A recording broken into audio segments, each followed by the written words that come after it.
இன்றைக்கி நம்ம குவாண்டம் மெக்கானிக்ஸில் ஒரு ரொம்ப இம்பார்ட்டண்ட்டான ரிலேஷனோட ஃபிசிக்கல் சிக்னிஃபிகன்ஸ் பார்க்கலாம். ஹெச்எஸ்ஐ இஸ் ஈக்குவல் டு இசை, இதுதான் பேஸ்.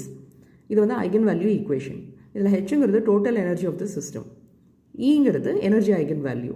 ரெண்டுமே எனர்ஜி தான். ரெண்டுக்கும் என்ன டிஃப்ரென்ஸ்ன்னு பார்த்தோம் அப்படின்னா, ஒரு கிளாஸில் 10 டெஸ்க் இருக்குன்னு இமேஜின் பண்ணிக்கலாம். அப்போது அதுதான் total energy of the system. ஒரு ஸ்டூடெண்ட் அந்த 10 டெஸ்க்லேயும் உட்கார முடியாது, அதில் ஏதோ ஒரு டெஸ்க்கை சூஸ் பண்ணி அதில் தான் உட்கார முடியும். ஸோ அதுதான் எனர்ஜி ஐகன் வேல்யூ.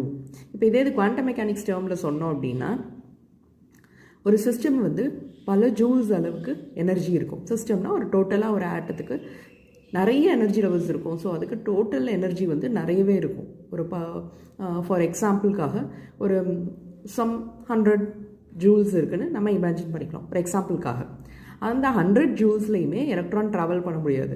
எலக்ட்ரான் ஒரு பர்டிகுலர் எனர்ஜி லெவலில் தான் ஆர்பிட் ஆகிட்டு இருக்கும் at the time of measurement. நம்ம மெஷர் பண்ணுறப்போ எலக்ட்ரான் வந்து ஒரு பர்டிகுலர் எனர்ஜி லெவலில் தான் இருக்கும். அதுதான் எனர்ஜி ஐகன் வேல்யூ.